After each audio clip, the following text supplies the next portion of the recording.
I know exactly where you are. Just stop for a moment. Whatever you were about to do, whatever tab you were about to open, whatever thought was pulling you away, let it wait. Because what I am about to say to you is not an accident. You did not stumble here. You were not randomly scrolling and happened to land on these words. There is no such thing as coincidence in my kingdom. And there has never been such a thing in your life, even when it felt like everything was falling apart without reason or rhyme. I need you to understand something right now, before we go any further. I sent this to you, not to the person next to you, not to someone stronger, more put together, more deserving. To you, the one who has been carrying something so heavy that some mornings you lie in bed a little longer than necessary, not because you are lazy, but because getting up means facing another day of something you haven't told a single soul about. The one who smiles in public and cries in private. The one who checks their phone hoping someone reached out, and sometimes, too many times, the screen is quiet. Yes, you, I see you exactly as you are right now. And I want you to know that I am not disappointed. I am not standing at a distance with my arms crossed, watching you fumble through this season, waiting to see if you will finally get it right. I am not keeping a tally of your failures. I am not replaying your worst moments on a loop, using them to define you. That is not who I am. That has never been who I am. And if someone, whether a person, a religion, a voice in your own head, has ever painted me that way, I need you to hear me clearly right now. That picture is wrong. I am the one who knelt down in the dirt to be close to the broken. I am the one who stopped a crowd to attend to a single person everyone else had overlooked. I am the one who called Lazarus out of the grave, not after a performance, not after he cleaned himself up, not after he proved he was worthy of a second chance, but simply because I loved him. And love does not leave people in tombs. I have not left you in yours either. You may feel like you are in one right now, that dark, enclosed, airless place where hope seems distant and the stone feels impossibly heavy. I know that feeling you carry, that low, persistent weight in your chest that is hard to explain to people who have not felt it. That sense that everyone around you is moving forward while you are somehow frozen, stuck in a chapter that should have ended a long time ago. I know, not in the way a stranger knows, from the outside observing. I know from the inside. I know the number of nights you have cried yourself to sleep. I know the exact moment your heart broke, not just the big breaks that came with dramatic events, but the quiet ones, the slow erosions that happened over months and years, when someone kept choosing everything except you, when effort went unnoticed, when you poured yourself out and came up empty. I have been counting every single one of those tears, and I have been here, every moment, every night, every silent morning when the weight of everything was the first thing you felt before you even opened your eyes. I was there, I am here, and I am speaking to you now because there are things I need you to know that your heart has been aching to hear, perhaps for a very long time. So lean in, let go of whatever tension you are holding in your shoulders. Take a breath, because this message, these words, are yours. They were written on your behalf before you were born, and now it is time for you to receive them. The loneliness you have never fully explained. Let me talk about the loneliness first, because I know it is there. Not just the surface kind, the kind that comes from being physically alone in a room.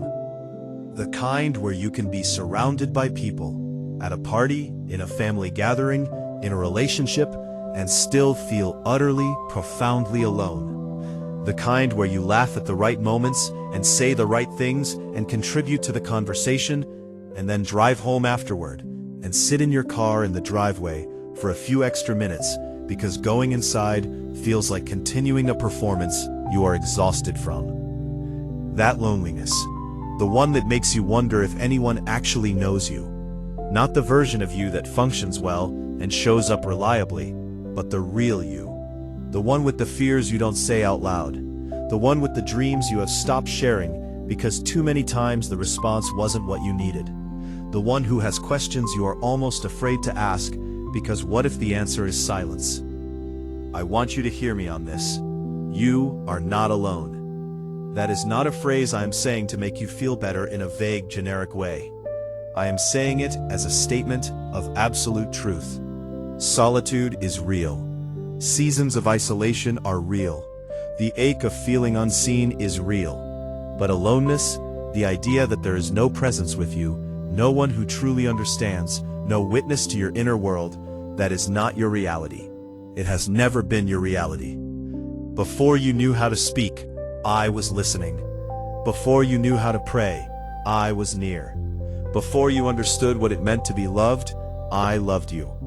There is not a single moment of your life, not the shameful ones, not the confusing ones, not the ones where you made choices that still make you wince when you remember them, where I was not right there, fully present, fully aware, fully invested in you. And the loneliness you feel, I understand it in a way that goes beyond what any human could. Because I, who am the source of all connection, chose to put on human skin and walk through every form of isolation a person can experience.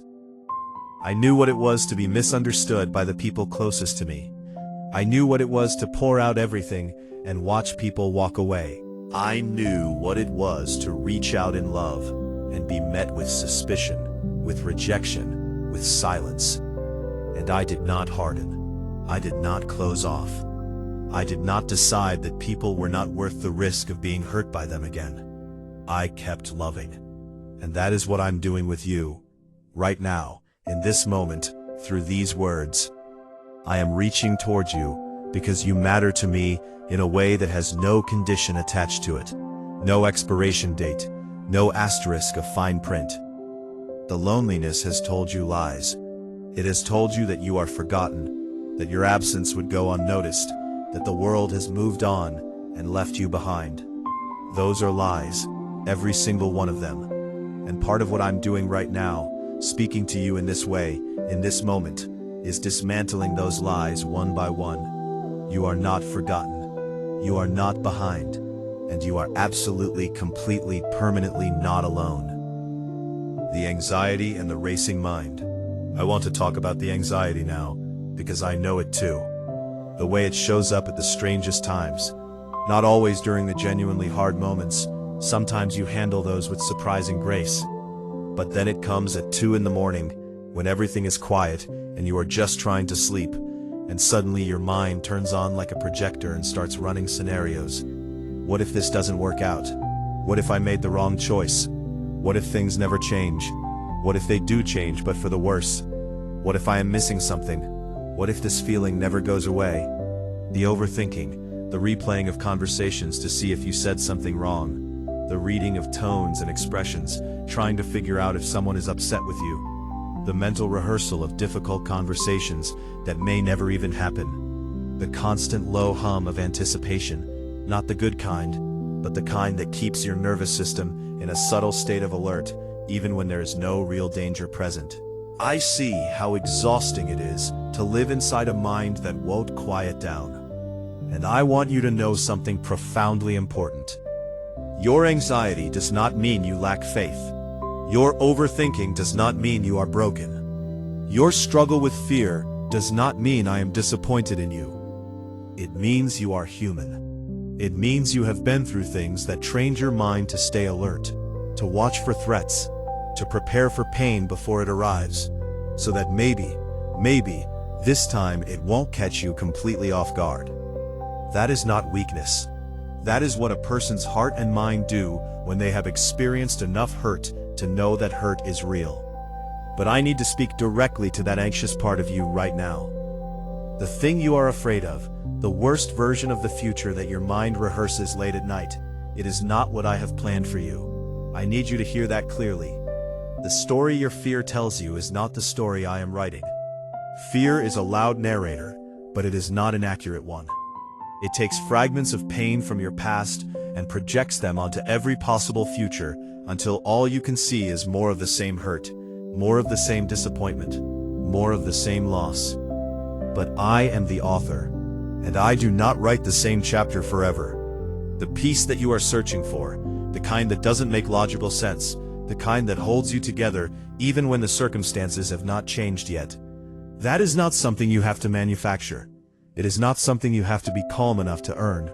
It is something I give, freely, as a gift, right now, if you will receive it. Breathe. Let your mind stop rehearsing for a moment. Just for right now, in this space, you do not have to solve anything. You do not have to figure out the next step, or work out how everything is going to come together. You just have to be here, in this moment, with me. And in this moment, you are safe. In this moment, nothing that could happen tomorrow has happened yet. And I am already there tomorrow, waiting for you anyway. The anxiety has made you feel like you have to outthink the future in order to survive it. But I want to release you from that job. It was never yours to carry. The future is mine, and I handle it with a kind of care and precision that no amount of human worrying could improve upon. You don't have to figure it all out tonight. You just have to trust me with this one moment, and then the next one, and then the one after that. The rejection that left a mark. There is something else I need to address. The rejection. I know you have tried not to let it define you. I know you have told yourself you are fine, that you have moved on, that it doesn't affect you as much as it used to. And maybe in many ways that is true. But there is a corner of your heart, you know the one, where the sting of it still lives, where a certain memory can still reach in and twist something, where you have quietly made certain decisions about your own worth based on the way someone treated you, or didn't treat you, or left. Maybe it was romantic, someone you loved deeply who made you feel at the end that you were simply not enough, not interesting enough, not beautiful enough, not stable enough, not the right fit. And you nodded and said you understood, but what you really heard, what burrowed down deep underneath all the reasonable words, was, there is something fundamentally lacking in me.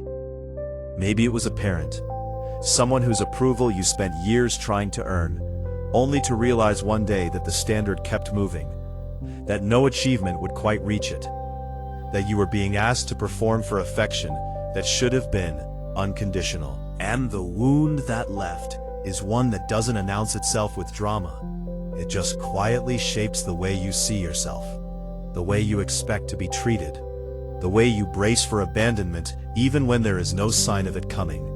Maybe it was a friendship that dissolved without explanation, a community that made you feel like you didn't quite belong, a job that let you go, a door that closed, an opportunity that went to someone else, a group that formed and somehow didn't include you. Rejection comes in so many forms, and every single one of them, in some small or large way, speaks the same basic message to the human heart.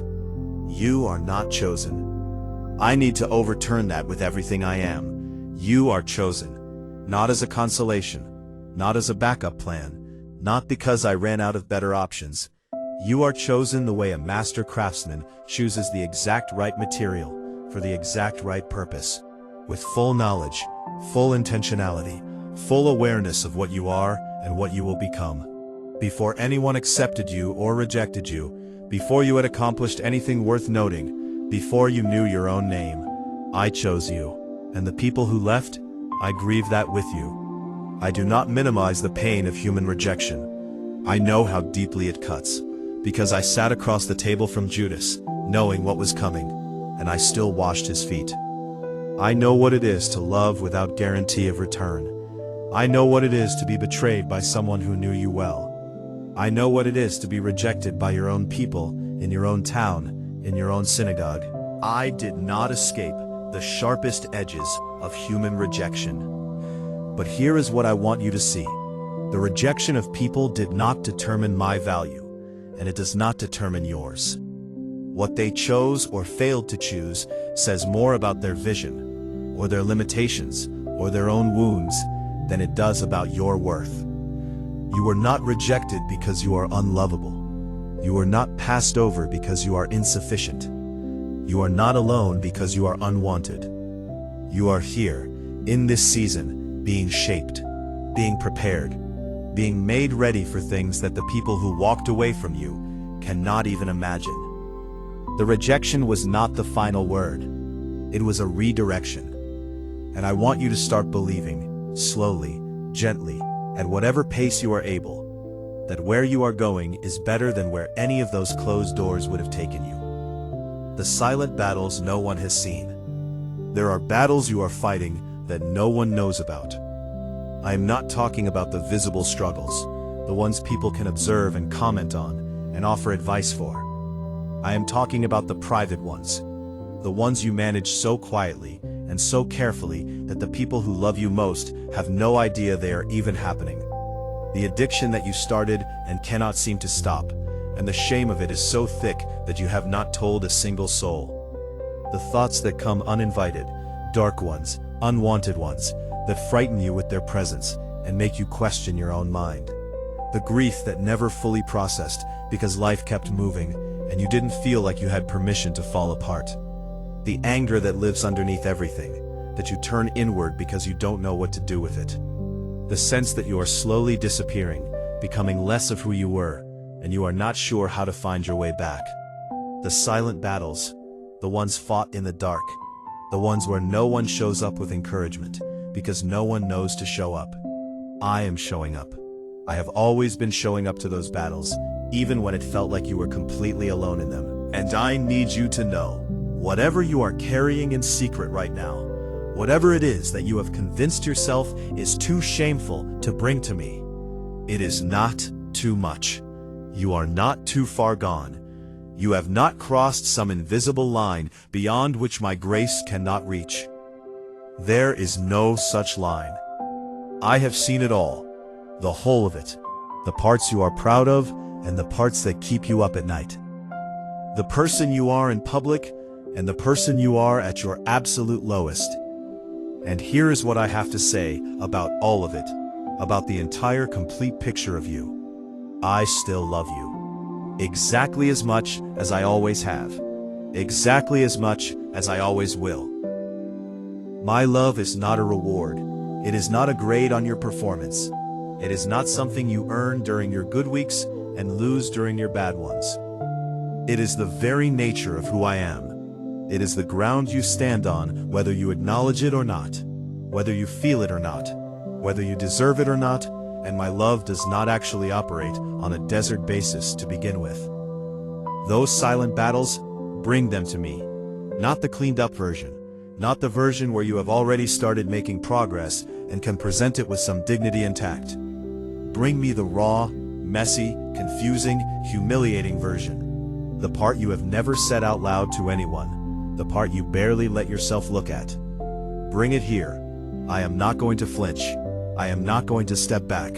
I am not going to look at you differently, or love you less, or add it to a list of reasons to doubt you. I am going to meet you exactly where you are, the way I met every person in the Gospels, exactly where they were, with exactly the kind of help they actually needed. Not a scripted, sanitized version of help, but the real thing, and I am going to help you carry it. And then, slowly, in my timing, in the way that actually heals, rather than just patches, I am going to help you put it down. Divine timing and why it feels like waiting. I know you have been waiting.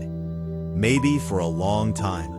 And maybe the waiting has started to feel less like patience and more like abandonment.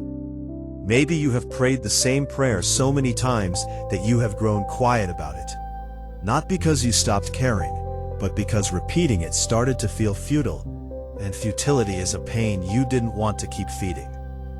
I see the waiting. I see how long it has been, and I want to address something directly. My delays are not denials. That is not just a comforting phrase. It is a principle that runs through everything I have ever done. Abraham waited decades for the promise I made him. Joseph spent years in a pit and a prison before the palace. Moses spent 40 years in a desert before he was ready for what I had called him to do. My own mother waited, in uncertainty, in the middle of a story she did not fully understand, holding promises she couldn't fully explain to anyone around her. Waiting is not a punishment, and it is not a sign that I have forgotten. It is a sign that what I am building in you and for you requires time. Because what I am preparing you for is not small. The breakthrough that is coming, the restoration that is already in motion, the blessing that feels so delayed you have stopped letting yourself fully want it, it is not something that can be rushed without being ruined. And I love you too much to give you something before you are ready to hold it. Think about what happens when fruit is harvested too early. It looks like fruit. It has the shape of the thing, but the sweetness hasn't fully developed. The nutrients are incomplete. Eating it too soon means missing out on what it was always meant to become. I am not going to do that to you. I am not going to push you into a harvest that the season hasn't finished preparing yet. Even when you are standing at the edge of the field and desperately wanting the waiting to be over. But here is something I need you to understand about this season you are in. It is not wasted. Every single day of this waiting period, even the days that feel like nothing is happening, the days that feel like regression rather than progress, the days where you cannot see any sign of movement at all, every day is doing something. In you, around you, in circumstances you cannot see, in the hearts of people whose paths will intersect with yours at exactly the right moment, in rooms where conversations are happening that will one day change the trajectory of your life. You don't see the roots growing, but that doesn't mean the tree isn't becoming. There is so much that has been happening beneath the surface of your life that you have no visibility into. I have been at work in ways you cannot track or measure or even fully imagine. And one day that is closer than it currently feels, you are going to look back at this exact moment, this season that felt so impossibly long, and you are going to understand it. Not just accept it, understand it. You are going to see the whole picture the way I see it now, and you are going to recognize that the timing was perfect, that the waiting was mercy, that what felt like delay was actually precision. That day is coming. But right now, in this moment, I am asking you to trust what you cannot yet see, not blindly, not with a gritted teeth, white-knuckled, forcing yourself to believe kind of trust. I am asking for the soft kind, the kind that says, I do not understand this, and it hurts, and I am not okay with all of it. But I believe you are still here, and I believe you still have me. That kind of trust, fragile, honest, still choosing me even while confused, is not weak faith. It is some of the strongest faith I have ever witnessed in a human heart. Your pain is not pointless. I need to tell you something about the pain. Not to minimize it, not to rush past it toward the blessing on the other side of it, but something that I think your heart genuinely needs to hear right now. Your pain is not pointless. Every hard thing you have walked through, every loss you have endured, every disappointment that knocked the breath out of you, every season where you felt like you were being taken apart at the seams, none of it has been arbitrary. None of it has been random suffering without purpose or meaning. There has not been a single moment of pain in your life that I allowed without already knowing exactly what it would produce in you and through you. This is not the same as saying the pain was good. Some of what has happened to you was genuinely wrong. Some of it was caused by the choices of people who had no business making the choices they made. Some of it was loss that was simply part of living in a world that is broken in ways it was never meant to be broken. I do not call darkness light. I do not dress up grief and call it a gift. But I am a God who redeems. And redemption means that nothing, not a single wound, not a single season, not a single night where it felt like everything was unraveling, nothing is beyond my ability to take and transform into something that serves your story, your healing, and eventually the healing of someone else. The comfort that you will one day offer someone in their darkest moment, it will come from having survived your own. The wisdom you carry, the kind that can't be learned from a book, the kind that comes from having actually walked through something and found yourself still standing on the other side. That was forged in the very seasons you have been trying to make sense of. Your mess is becoming your message. Your test is becoming your testimony. Your wound is becoming your most powerful point of connection with the people I am preparing to send into your life. I know that sounds like a promise that belongs to someone else. Someone with a cleaner story, more faith, a more linear path. But it belongs to you. It is being written for you in the specific ink of your specific experiences, for an audience that only your specific story can reach. There are people who need exactly you, not a more polished, less broken, more spiritually accomplished version of you. Exactly you, with exactly this history, with exactly these scars, because those people are carrying something similar, and when they see that you survived it, when they hear your voice speaking from the other side of the thing they are currently in the middle of, something shifts in them that could not have shifted any other way. Your pain has always been bigger than just you, and the one who holds your pain is bigger than all of it combined. The healing that is already in motion. I want to tell you about the healing. Not the healing that is coming someday, vaguely, eventually, if things go well. I want to tell you about the healing that is already happening, right now, underneath the surface of what you can observe. There are layers to healing, and not all of them are visible. The most profound kind, the kind that actually changes who you are at the root, often happens quietly, below the threshold of what you can feel or track. It happens in the moments when you choose differently than you used to, even when you don't fully recognize the shift. It happens when a trigger that once floored you only stings now. It happens when a thought pattern that had deep roots in your mind gradually loses its hold, not all at once, but degree by degree. It happens when your capacity for rest slowly returns, when color starts coming back to things that had gone gray, when you can breathe a little deeper than you could 6 months ago. Look for those signs, they are there. Because I am a healer, not in the abstract, theoretical, leave it to theology sense. In the personal, involved, I am working specifically in your body and your mind and your heart sense. I am the same one who opened blind eyes with a touch. The same one who stopped fever in its tracks. The same one who called troubled minds back to peace. That is who I am, and I have not changed, and I am doing that same work in you, right now, in this season, through whatever means you are able to receive it. The healing of your heart from the people who heard it. The healing of your mind from the patterns that have kept you in cycles. The healing of your body from whatever it has been carrying. The healing of your faith from whatever has shaken it. The healing of your sense of self from whatever has eroded it. It is all in motion. And I am asking you, carefully, gently, without pressure, to open your hands to it.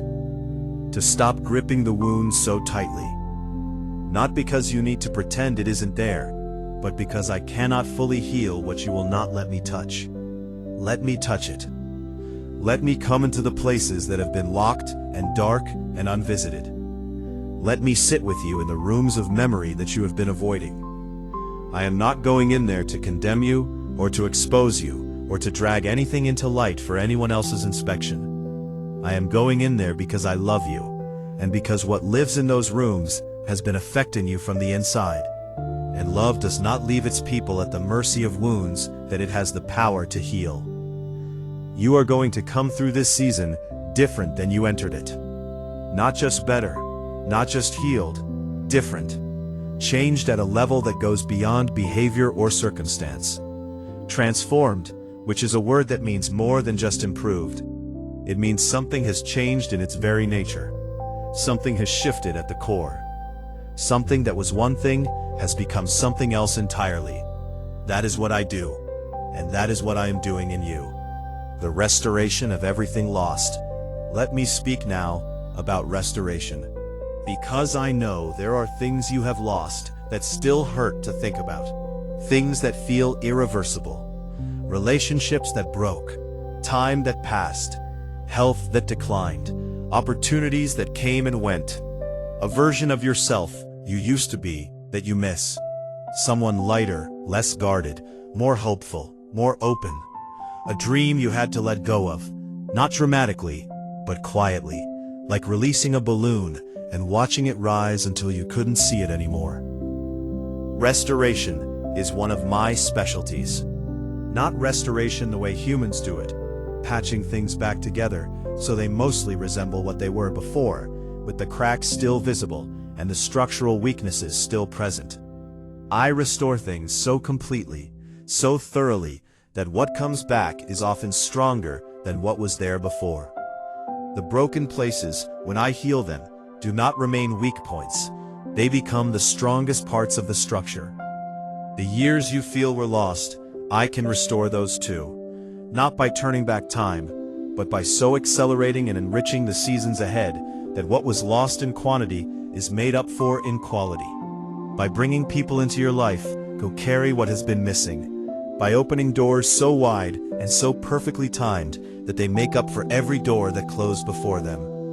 By giving you a depth of joy in the days ahead that could not exist if the painful chapters hadn't come first. This is not wishful thinking. This is who I am. The Bible calls me the restorer of the years that the locust has eaten. And that is not poetry for its own sake. That is a statement about my character and my intention toward you. The things that have consumed and diminished your life without your permission, the grief, the loss, the stolen seasons, I am coming to restore what was taken. Your relationships are not beyond repair. Your family is not beyond healing. Your health is not beyond restoration. Your finances are not beyond recovery. Your joy is not beyond return. Your sense of purpose is not beyond resurrection. I am the God of the comeback. I am the God of the unexpected reversal, the stunning turnaround, the ending that no one saw coming. And your story is not finished. You are not at the closing chapter. You are at the part just before the turn, and the turn is coming, and it is going to change everything. Hold on. Just hold on a little longer. The breakthrough that is closer than you think. I want to talk about the breakthrough, because I know you have been saying for a long time that it is coming. And I know there have been moments when even saying that felt hollow. When the words, "it's coming," started to sound less like faith, and more like a thing people say to keep from falling apart. I know the specific way hope becomes exhausting, when it has been stretched over a long period of time without a visible sign of what it is hoping for. So let me be very clear with you right now.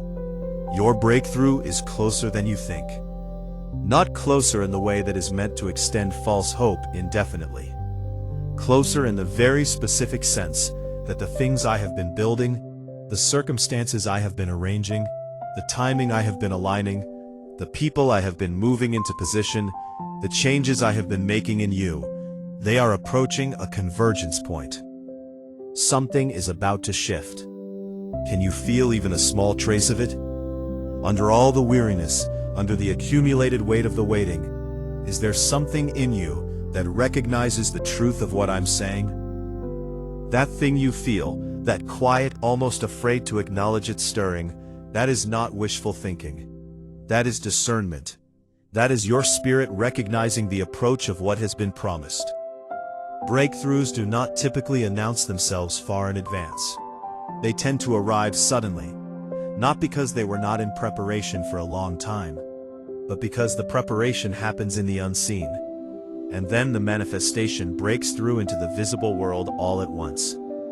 Like a dawn that has been building in the dark for hours, and then suddenly, the light. You didn't see it coming, and then it was there. I need you to start expecting your dawn. Not desperately, not anxiously, with the calm confidence of someone who knows the one who controls the light and has heard his word over their life. With the steady expectation of someone who has chosen to believe the promises even when the night has been long. With the open hands of someone who is prepared to receive what has been prepared for them. The breakthrough that is coming to you is not a small thing. It is going to touch your finances, not just enough to scrape by, but enough to breathe and give and build. It is going to touch your health, a restoration that doctors may not have an explanation for. It is going to touch your relationships, healing in places that seemed calcified beyond movement, new connections that feel like coming home. It is going to touch your sense of purpose, a clarity that cuts through the confusion and gives you a direction so clear It feels like you have always known it. And most importantly, it is going to touch something in your inner world that is harder to name, but more important than any of the external things. A settling, a peace, a sense of being deeply, securely, permanently okay. Not because the circumstances are perfect, but because you have encountered me in this season in a way that changes your foundation permanently. That encounter is happening right now. These words are part of it. The identity you were always meant to carry. I need to talk to you about who you are, not who the world has told you that you are, not the identity built from other people's projections and expectations and criticisms and comparisons, not the label the struggle gave you, or the one the failure gave you, or the one that quiet internal voice has been repeating so long that it started to feel true. I need to tell you who you actually are. You are a chosen one, and I mean that in the most specific, intentional, deliberate sense possible. Chosen. Not selected from a pool of equals by a process of elimination, but called out specifically, the way a sculptor sees something in a block of stone that no one else sees yet, and begins to work, and does not stop until what was always there is fully revealed. You are deeply loved, not in proportion to your performance, not based on your consistency, not because you are easy to love, though you are, and not only when you make it easy. You are loved with a love that is permanent and complete and utterly independent of anything you do or fail to do. If that feels too good to be true, it is because the only love you have measured it against is human love, which, at its best, is a dim reflection of the real thing. You are not your worst moment. Let me say that again. You are not your worst moment. You are not the thing you did in that season you are still ashamed of. You are not the person you were when you were functioning from your deepest wound. You are not the version of yourself you were before you knew better, or before you had the support you needed, or before the healing that is now in process. You are becoming. Every single day, you are a person in the middle of the most important kind of transformation. The kind that starts on the inside and works its way out. The kind that is driven not by willpower or self-improvement, but by encounter with something real and true and bigger than yourself. You are stronger than you know, and I mean that not as flattery, but as fact. The things you have walked through and survived, the things that would have destroyed a person with less inner resource, you have come through them. Imperfectly, painfully, sometimes barely, but you came through. That is evidence of a resilience that is not accidental. That is a strength I placed in you for exactly the terrain you are going to have to walk. You are needed. Your presence in this world is not incidental. The specific gifts you carry, the specific way you see things, the specific warmth and light and perspective that is uniquely yours, the world needs that. People in your sphere of life need that. There are people whose lives are going to be genuinely different, genuinely better, because you existed and showed up and let what is in you come out. And you are loved. I know I said it already. I am saying it again because it is the most important thing, and because the deepest parts of you need to hear it more than once, need to hear it in different ways, need to let it sink past the defenses and reach the places that have been dry for a long time. You are loved. The people who are coming, I want to tell you about the people who are coming into your life, because part of what I am building for you, part of the restoration that is in motion, involves relationship. The right people, at the right time, with the right kind of presence. I know you have been hurt by people. I know there have been relationships that cost you more than you expected and gave back less than you needed. I know there are patterns in your relational history that you have recognized with some pain. The same kind of dynamic recurring, the same kind of hurt in different faces. And I know that some of those experiences have made you quiet around new people, more guarded, slower to trust, more careful to manage how much of yourself you give before you know whether the giving will be received well. That caution is not a flaw. It is wisdom that the pain taught you, and wisdom is never wasted. But I want to tell you that what is coming is different. There are people on their way into your life who are not going to misuse your openness. People who will meet your honesty with honesty of their own. People who will show up when it is inconvenient. Who will love you through your difficult seasons. Who will know your full story and choose you anyway, not because they need something from you, but because there is a genuine, deep, inexplicable recognition between you. Some of these people you have not met yet. Some of them are already in your life, but the connection has not fully opened up yet. You are neighbors, acquaintances, people who have passed each other and not yet understood what the other carries. Some of them are coming from directions you would not guess, through circumstances that will feel random at first and will later make perfect sense. I am bringing people into your life who will see you, who will call out the best in you, not by pressuring you to perform, but by believing in you so consistently and quietly that you start to believe in yourself. Who will pray with you, and not just for you. Who will be honest when you need honesty, and tender when you need tenderness. Who will stay. The right community is coming. The right partnership is coming. The right friendships are coming. The right mentorship is coming. And when they arrive, and they will arrive, you will look back and understand why the others had to go, why the doors closed, why the seasons of aloneness came. Because those seasons were not just about endurance, they were preparation. They were the clearing of the ground, the deepening of the soil, making space and creating readiness for what was always meant to grow in your life. Let yourself hope for that. Let yourself believe that your relational life is not defined by what you have experienced up to now. The best friendships of your life may still be ahead of you. The deepest love may still be waiting. The community that finally feels like home may be just around the corner. I am building something beautiful for you in the area of relationship. I want to address the question of purpose because I know it is one that has been living at the edges of your mind for a while. Why am I here? What am I meant to do? Does my life actually matter in any meaningful way? Is there a point to all of this? These are not crisis questions. They are not signs of spiritual failure or personal weakness. They are the questions of a person made in the image of one who creates with intention, who inherently senses that life is supposed to mean something, and who is trying to find the connection between that sense and the actual life they are living. Here is what I want to tell you about your purpose. It is not hidden from you to frustrate you. It is not a riddle you have to be clever enough to solve before time runs out. It is not reserved for the spiritually elite or the extraordinarily talented or the people who seem to have everything figured out from a young age. Your purpose is woven into who you already are. Not who you plan to become, or who you think you should be, or who you will be after you fix the things that feel broken.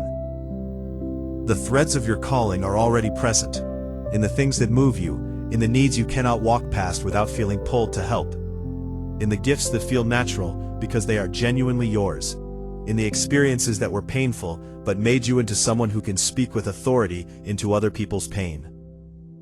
You do not need to manufacture your purpose. You need to pay attention. What makes you come alive?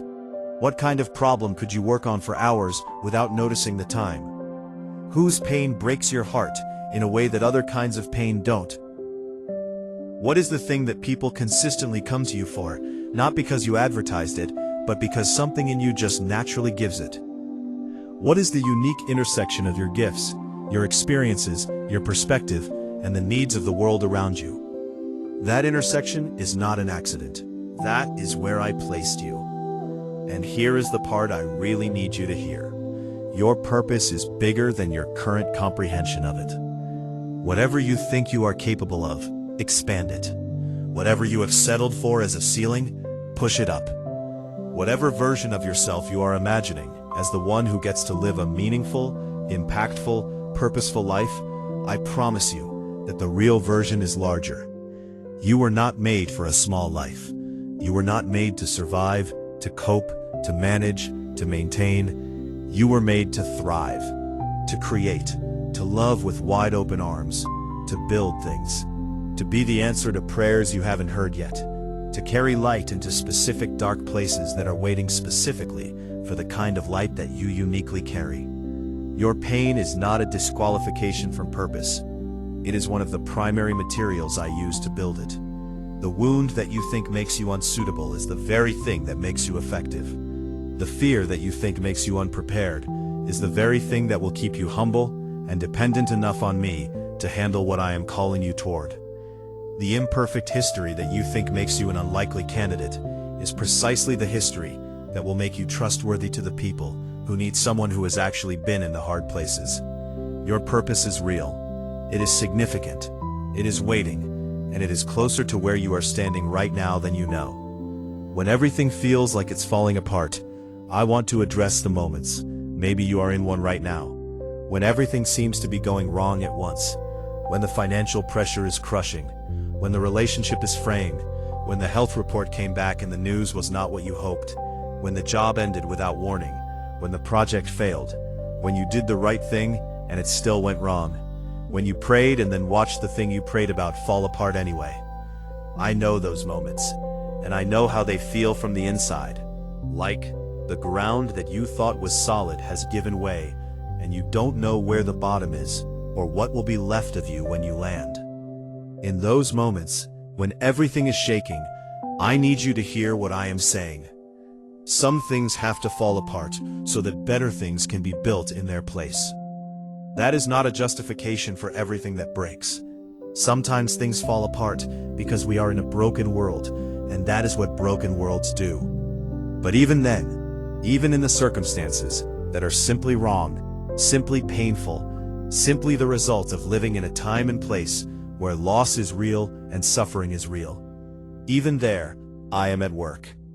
I am a builder. I am always building. Even in rubble, I see a foundation. Even in demolition, I see preparation. Even in the moments where something you built, or hoped for, or invested in, or loved is coming down, I see what is going to rise in its place. And when you are in the middle of it, when the falling apart is happening and you cannot yet see the building, I need to be your anchor. Not your explanation, not your answer to every question, just your anchor, the fixed point, the thing that does not move when everything around you does. I am not moving. Whatever is shaking in your life right now, I am not one of the things shaking. I am not unsure about what to do. I am not scrambling to adjust a plan I didn't see coming. I have known about this moment, this exact moment in your exact life, since before time began, and I have been prepared for it far longer than it has been asking anything of you. You are not too much for me to handle. This situation is not too complicated for me to navigate. Your life is not beyond the reach of my ability to redeem. When everything is falling apart, that is precisely the moment to lean into my presence rather than away from it. Not to pray with perfect faith or elegant words, just to say, even in the mess, I am here. And I am choosing to believe you are here too. That is enough. That has always been enough. Blessings that cannot be stopped. I want to speak now about what is coming toward you. Not in a vague, spiritual platitude way. In the concrete, specific, it is already in motion way. Because the blessings I have prepared for you are not theoretical. They are real, and they are coming, and there are things you need to know about them. They cannot be stopped. Not by the mistakes you have made, not by the people who spoke against you, not by the seasons of setback and struggle, not by the enemy who has fought so hard against your peace and your progress. The blessings that I have written into your story, the ones tied to who you are and what I have called you to, they are moving towards you, and they will reach you. What does that look like? Let me paint a picture. There will be provision that comes from directions you did not plan for, open doors in areas where you had given up, resources appearing at exactly the moment they are needed, favor in rooms you didn't know you would be in. People will speak well of you and on your behalf who have no specific reason to do so other than that something in you has moved something in them. Opportunities will come with your name already written on them, the right thing at the right time in the right form for exactly who you are. There will be healing that surprises you, not always all at once, but a consistent deepening of peace, a growing capacity for joy, a returning sense of lightness that you had almost forgotten was possible. Something that was closed in you will open, Something that was dry will become a spring again. Something that was numb will come back to full feeling. And yes, feeling includes pain, but it also includes wonder and delight and love and all the things that make being alive worth the cost. There will be relationships that restore your faith in people, laughter that returns to your house, rest that actually restores, sleep that doesn't have to fight against anxiety for the whole night, mornings that feel less like obligations and more like beginnings. There will be clarity about your purpose, your direction, your calling, steps that feel less like guesses and more like confirmation. A sense of alignment between who you are and what you are doing with your days that feels deeply, satisfyingly right. And there will be a depth of intimacy with me, an awareness of my presence, a familiarity with my voice, a confidence in my love that makes every other blessing feel secondary.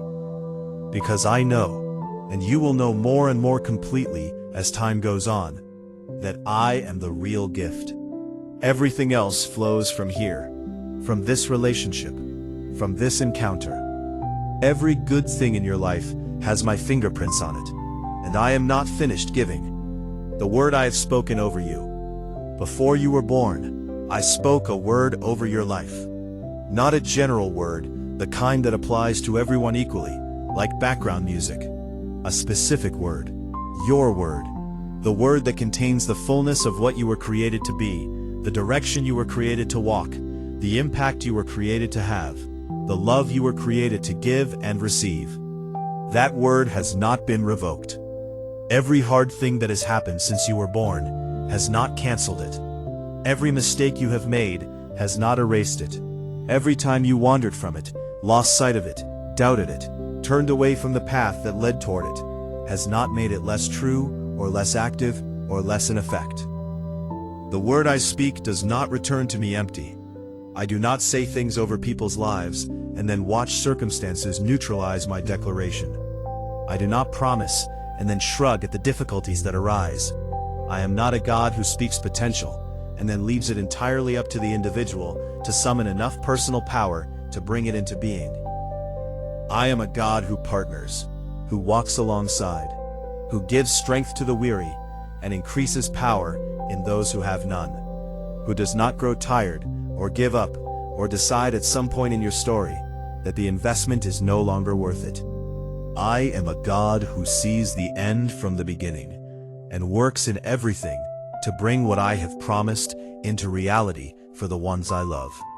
And I love you. I have spoken over you, healed, not just one day, in theory, but in process, already happening, already true in the spiritual reality that will show up fully in the physical one. I have spoken over you, provided for, not just surviving, but having enough to hold with open hands and give with a generous heart. I have spoken over you, called, with a purpose that is specific to you, that the world genuinely needs, that will outlast your lifetime in its impact. I have spoken over you, redeemed, every story twisted by pain and loss and failure, rewritten, not erased, but redeemed, turned into something that serves rather than diminishes. I have spoken over you, loved, completely, permanently, without condition or expiration. Receive these words, not just as ideas to consider, but as a declaration to step into. Let them become the lens through which you begin to see yourself, not the lens of your worst moments or your deepest fears or other people's limited perceptions, but the lens of what I have spoken, which is the lens of truth. Walking into what is next, we are coming to the end of this message, and I want to leave you with something that stays, not just a feeling, though I hope you have felt something real here, not just an emotional experience that fades by tomorrow, something that takes root, something that changes the orientation of your heart, slowly and permanently in the direction of hope. Here is what I want you to carry into what comes next. You are not an accident. You are intentional, created with full knowledge and full love, placed in this exact moment of history, with everything you need to walk the path you were made for. You are not abandoned. There is a presence with you that is more consistent and more devoted than any human presence you have ever known. You are accompanied. Always. You are not behind. The timeline of your life is not measured against other people's timelines or cultural expectations, or the benchmarks you thought you would have hit by now. Your story has its own pace, and the pace is right. And the best chapters are not behind you. You are not finished. The season that felt like an ending was actually a transition. The thing that felt like a conclusion is actually a setup. The closing of the door that broke your heart was the protection that kept you out of the wrong room and preserved you for the right one. You are not alone. In every moment that has felt empty, I was there. In every moment ahead that will challenge you, I will be there. The presence you have sometimes glimpsed, in a song, in a sunset, in a moment of unexpected peace, in the warmth of genuine kindness from someone who didn't have to give it. That presence is real, and it is constant, and it is mine, and it is yours. And you are loved. The word that contains everything else, the foundation under every promise, the engine behind every blessing. You are loved by the one who made you, who knows you fully, who sees everything you are, and everything you have done, and everything you have failed to do, and who says, with full understanding of all of it, still, always, completely, you are loved. A final word, just for you. I want to end this the way it began, personally. This was not a message for a general audience. I know it may feel that way, because you are reading words on a page, and pages are not selective in who reads them. But I need you to understand, I am selective, and I selected you for this. The fact that you are here, reading this at this particular moment in your life, that was not random. I arranged for this encounter, because I knew what you needed to hear today. I knew about the weight you have been carrying, and how long you have been carrying it alone. I knew about the prayer that has been on your heart, the one you keep praying with less certainty than you used to. I knew about the fear, and the grief, and the loneliness, and the quiet desperation that sometimes rises up in the middle of ordinary days. I knew what this season has cost you, and what you have given up, and what you have held on to against all reasonable odds. And I wanted you to hear this. It has not been in vain. Not a single moment of the struggle, not a single prayer that felt like it disappeared into silence. Not a single act of faithfulness in a season when faithfulness was costly. Not a single morning when you got up and kept going, even though every part of you wanted to stop. Not a single moment of choosing love when hurt would have been easier. Not a single tear, not a single silent cry, not a single surrendered thing. None of it has been wasted. All of it has been witnessed. All of it has been received. And all of it is being woven into the most extraordinary story, your story, that I have been writing since before you took your first breath. You are going to be okay. More than okay. You are going to be whole. You are going to be full. You are going to stand on the other side of this season and look back and be able to say, with genuine, unforced certainty, that it was worth it. That you are glad you didn't give up when giving up seemed like the only option. That the things you hoped for were real, and they came, and they were even better than you dared to imagine. That day is coming, and it is closer than it feels. Walk toward it with your head up. You are chosen, you are loved, you are not alone, and you are exactly where you need to be, on your way to exactly where you are meant to go. I am with you. Every step, all the way, always, with all the love that has always been yours, Jesus. For I know the plans I have for you, declares the Lord. Plans to prosper you and not to harm you, plans to give you hope and a future. Jeremiah 29:11. He heals the brokenhearted and binds up their wounds. Psalm 147:3. The Lord your God is with you, the mighty warrior who saves. He will take great delight in you. In his love he will no longer rebuke you, but will rejoice over you with singing. Zephaniah 3:17. This message was written for you. Share it with someone who needs to hear it today.